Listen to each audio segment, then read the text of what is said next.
Pessoal, vídeo aula 7, parte 5. Nessa parte 5 vamos procurar concluir aí esse exercício exemplo de correção parcial do fator de potência. E aí depois dessa parte aqui a gente vai fazer alguns comentários aí acerca da correção do fator de potência. Vantagens, necessidades, né, possibilidades, ok? Bem, então, agora vamos analisar as nossas grandezas no cenário após a correção, né? Por exemplo, a nossa potência média ativa útil ou real após a correção. Como é que ela fica? Não é necessário calcular, a gente sabe que a potência após a correção, a média ativa útil ou real, né, a potência P medida em watts, ela é, antes e depois da correção, elas são iguais. É por isso que a gente designa pura e simplesmente como P, nem precisamos colocar índice 1 nem índice 2. O fato de acrescentar um capacitor paralelo, ele não vai alterar a potência ativa em watts, porque capacitor só trabalha com potência reativa, ok? Então aqui é um cálculo que não é cálculo, é pura e simplesmente conhecimento teórico, né? Tá certo? Ela não muda, ok? É um valor único. A nossa potência aparente após a correção, né, a gente vai observar que ela vai diminuir, né? Nós vimos que o triângulo de potência, após a correção, a hipotenusa ela fica menor do que a hipotenusa do triângulo inicial. E ela é calculada pela relação trigonométrica no triângulo retângulo. Hipotenusa e cateto adjacente são relacionados pela função cosseno. Então, quando a gente divide o cateto adjacente pelo cosseno do ângulo, nós temos o valor da hipotenusa, né? Então, P dividido pelo cosseno φ2 vai dar nossa potência aparente S2. Com o ângulo φ2 associado aqui, para que a gente obtenha essa potência representada em notação polar, com seu ângulo efetivo, tá certo? Então, basta dividir P pelo cosseno φ2. O cosseno φ2 é o nosso fator de potência 2 aqui, né? Solicitado para que fosse atingido. Então, 1.199,98 watts dividido por 0,92 vai dar o valor da nossa potência aparente em volt-ampere, 1.304,33 volt-ampere, com um ângulo de 23,07 graus, ok? Bem, a nossa potência reativa Q2 após a correção, ela também vai se mostrar reduzida em relação à potência reativa Q1.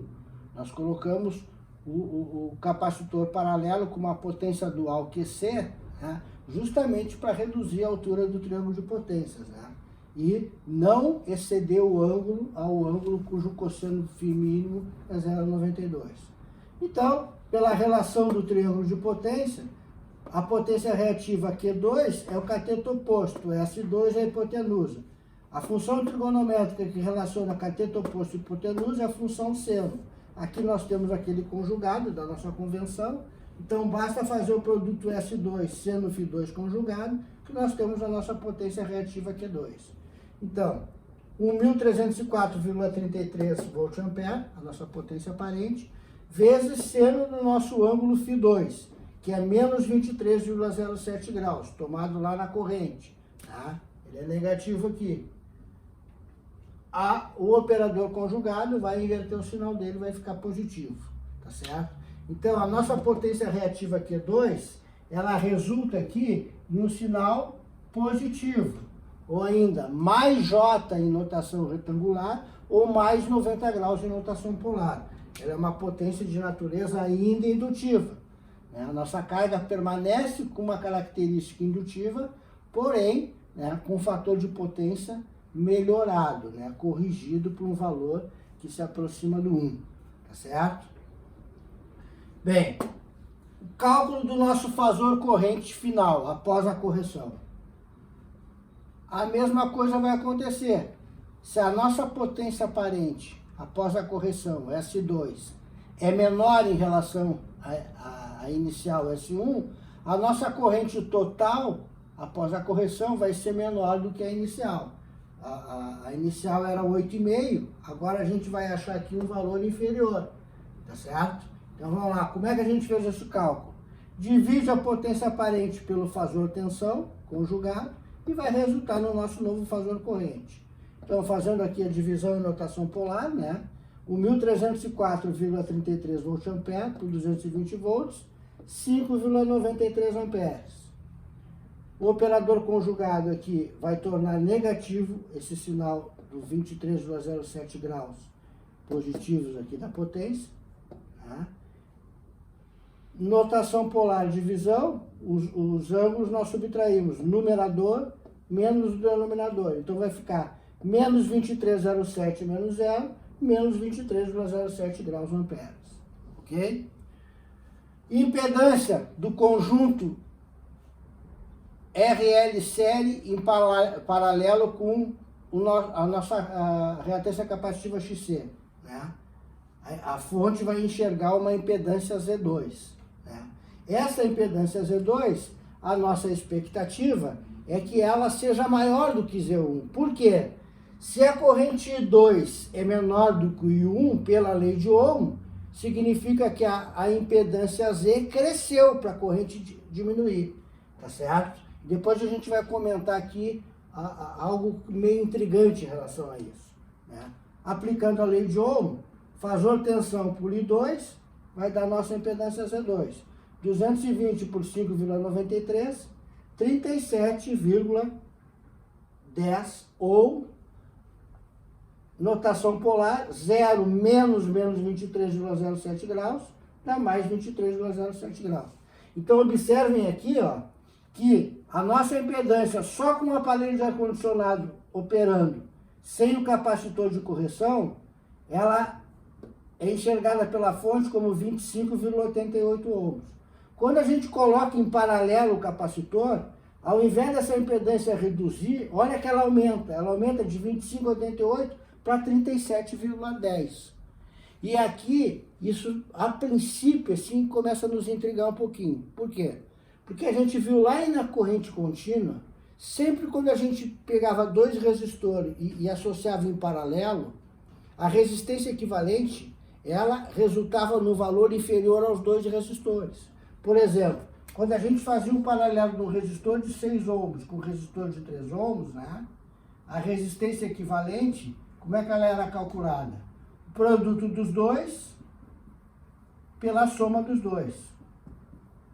Então, 6 ohms em paralelo com 3 ohms ficava 6 vezes 3 por 6 mais 3, ou seja, 18 por 9, que dava 2 ohms. Ou seja, 2 ohms é menor que qualquer um dos dois resistores que estava na associação, um de 3 e um de 6. E agora aqui a gente está colocando elementos em paralelo e a impedância equivalente, ao invés dela reduzir, ela aumentou. Por que está acontecendo isso? Ora, em corrente alternada, quando a gente paralelar R com R, o equivalente vai reduzir. Quando a gente paralelar uma impedância qualquer de natureza indutiva com outra impedância de natureza indutiva, a impedância equivalente também vai cair. Quando paralelar uma impedância de natureza capacitiva com uma impedância de natureza capacitiva, a impedância equivalente também vai cair. Por que que aqui aumentou? Aqui aumentou por uma razão muito simples. Aumentou porque a gente está paralelando elementos duais.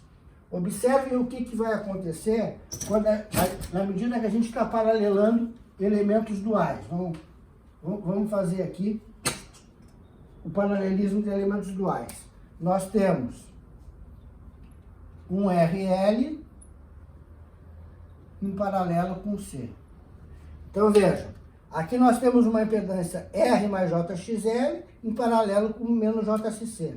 Como é que fica a impedância equivalente desses dois ramos? É o produto dos dois dividido pela soma dos dois. Então vejam, aqui a gente tem R mais JXL, que multiplica menos JXC, o produto, né? Dividido pela soma R mais JXL menos JXC. Ok? Então percebam agora o seguinte, No denominador, o que está acontecendo? Mais J menos J.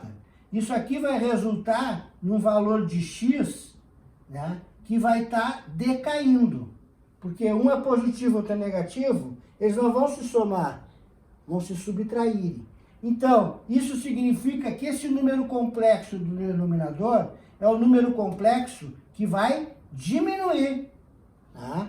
Ora, se o denominador de uma equação diminui, o resultado vai aumentar. Então, por essa razão, em corrente alternada, ao paralelar elementos que têm dualidade, a impedância equivalente que a fonte enxerga aqui, ao invés dela ela ter aquele comportamento que é regra para nós, né? De sempre que paralelar o equivalente decai, né? Quando paralelar dual em corrente alternada, vai ser a nossa exceção à regra. O equivalente, ao invés de decair, ele vai subir, ok? Por essa razão aqui que a gente está enxergando aqui. Então, por isso que a nossa impedância aqui, ó, ela era 25,88 ohms, e ela, depois, com o paralelismo do capacitor, ela subiu para aquele valor da impedância Z2 que a gente havia calculado aqui, né? Que era mais de 30 ohms, né? Tá certo? Ou seja, ela subiu, ok? Então, de uma maneira geral, o que a gente tem que ter consciência?